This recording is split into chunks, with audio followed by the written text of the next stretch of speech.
Support for Financial Grown Up with Bobby Rebell and the following message come from TransferWise, the cheaper way to send money internationally. TransferWise takes a machete to the hefty fees that come with sending money abroad. Test it out for free at transferwise.com/podcast or download the app. I've seen so many athletes. It's going to be the hardest thing you do in your life just to try to get to the Olympics. The last thing you need is to see, yourself going into the red, accumulating debt. The psychology is already hard enough. You don't need something else like that distracting you. You're listening to Financial Grown Up with me, certified financial planner Bobby Rebell, author of How to Be a Financial Grown Up. And you know what? Being a grown up is really hard, especially when it comes to money. But it's okay. We're going to get there together. I'm going to bring you one money story from a financial grown-up, one lesson, and then my take on how you can make it your own. We got this.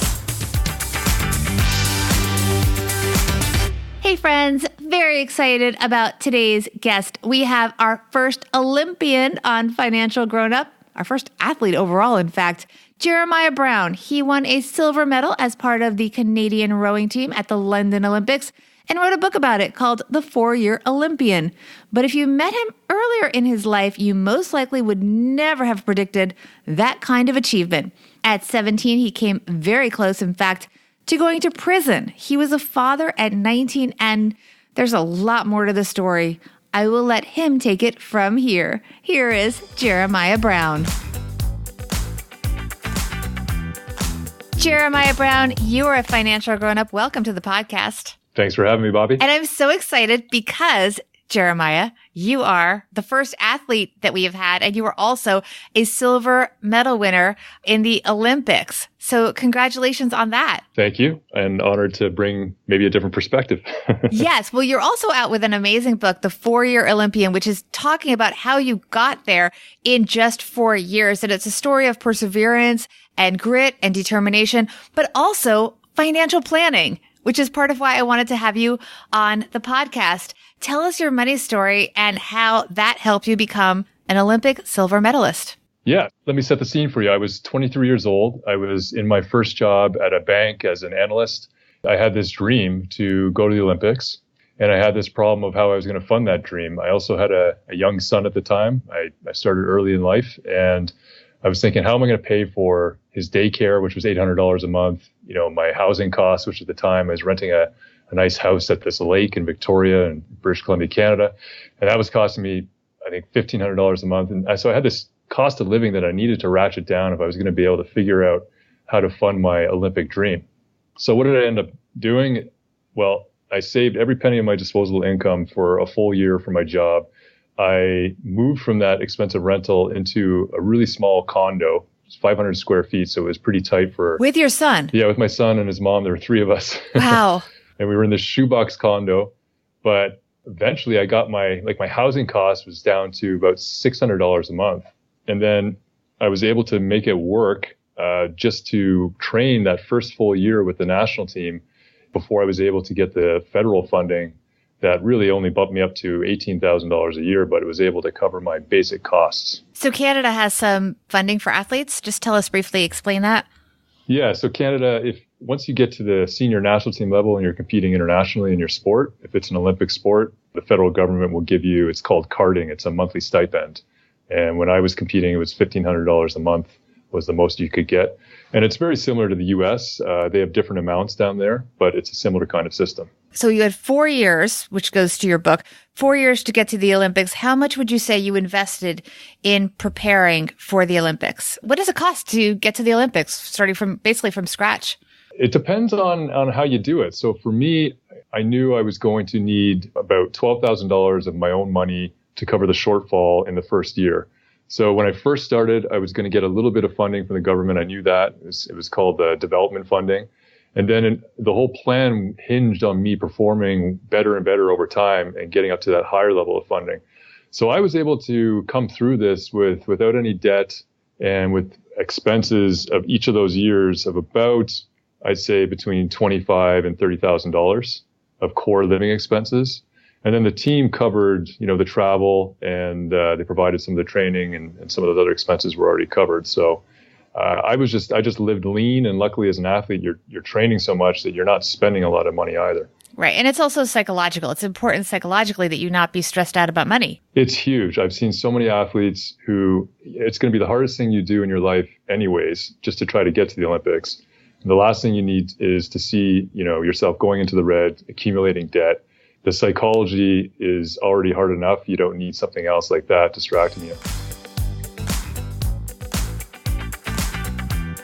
So tell us more about the lesson here for our listeners who have goals that they want to reach, especially when there's a very finite timeline. I mean, it was 4 years. That was it. There was a definite structure to this. It wasn't like you just wanted to go on forever. You wanted to reach this goal. Well, and I'm like you, Bobby, and probably a lot of your listeners in that I think of myself as trying to be financially responsible. And I was thinking of my long-term plan and what was my retirement horizon and how much did I need to invest and all that. But I think sometimes we get in this rut of totally deferring everything and becoming a slave to this sense of financial responsibility.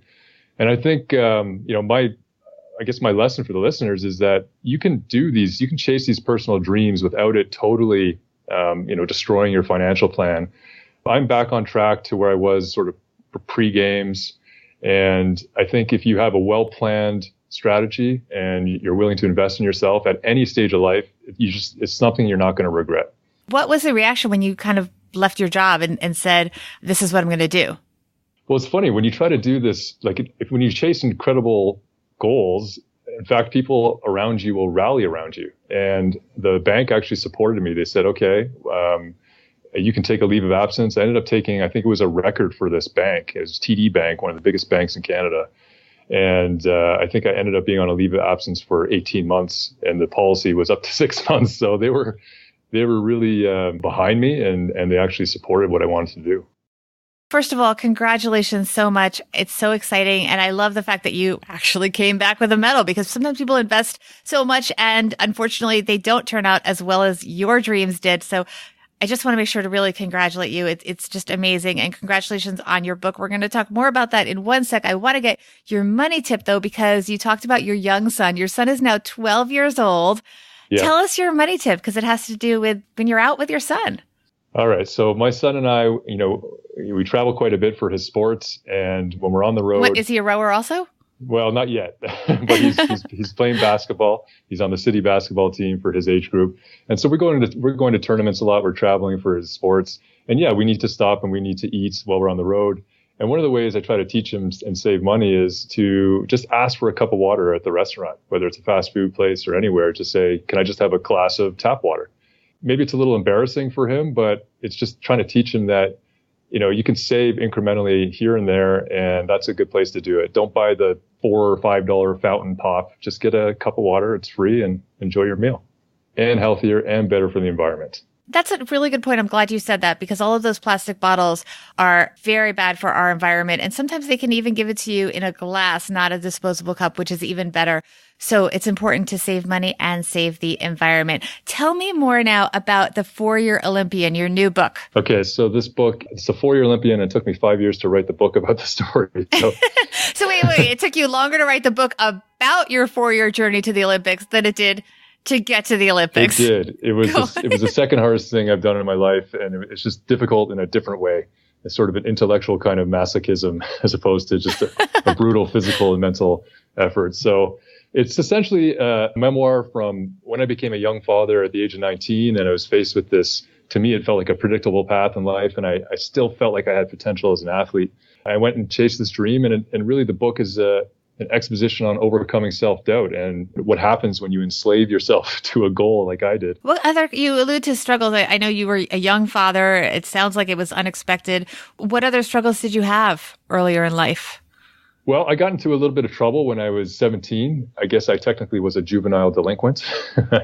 I took a prank too far in high school, and I was actually facing some prison time. I had to go through this court process. What I did was I stole some pitas from a pita pit delivery person with a friend, and we thought it was just going to be something we could laugh off. But I ended up going through this whole process of facing actual prison time, and it was a really pivotal time in my life where I thought, geez, I'm a good kid. I just screwed up, but this is not who I am. And So I came out of that with a bit of a chip on my shoulder, and I wanted to prove to myself and to others, as a young man back then, I just wanted to show that I had way more potential than sort of the reputation that I gained after that slip up. Well, you have certainly proven yourself, Jeremiah. We are so happy for you and so excited to read more about your journey in your book, The 4-Year Olympian. Where else can people follow you and learn more about you and all of your current successes and your future successes? Because we're so excited to see what you do next. The best place people can find me is going to the book website, the4yearolympian.com. That's with the numeral 4,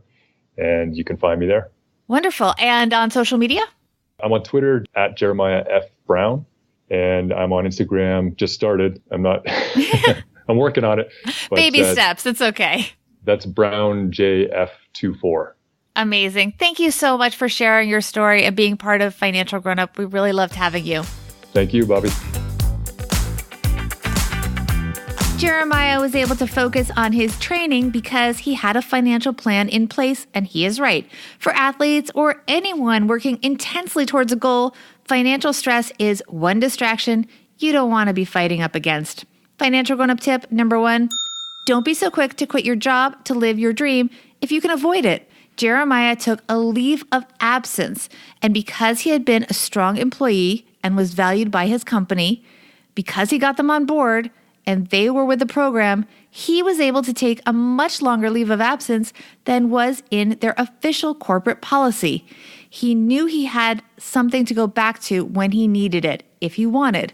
Don't assume your employer will stick to the exact policy and won't give you more if you ask. Ask. The worst they could say is no, but having their support and having the financial security of knowing you have a job to go back to if you want to try something like going for the Olympics is going to be priceless. Financial grown-up tip number 2, don't keep your money saving tips to yourself, including your kids. Jeremiah's tip about asking for a cup of tap water instead of buying soda or bottled water was spot on, but even better was the fact that he was teaching his 12-year-old son painless ways to save money. Great episode from Jeremiah. Don't forget to pick up his book, The 4-Year Olympian. It is brutally honest and will really take you into what it takes to reach the podium at the Olympics or achieve any big dream that maybe seems impossible at the time. Hit the subscribe button if you have not already, and be in touch on Twitter at Bobby Rebell, on Instagram at Bobby Rebell1, and on Facebook, my author page is Bobby Rebell. And if you want to be a guest on the show, a reminder, we are going to start having listener episodes once a month. Send us your money story and your money tip that you would share to info@financialgrownup.com to be considered. I hope you all enjoyed Olympic silver medalist Jeremiah Brown's story and that we all got one step closer to being financial grown-ups.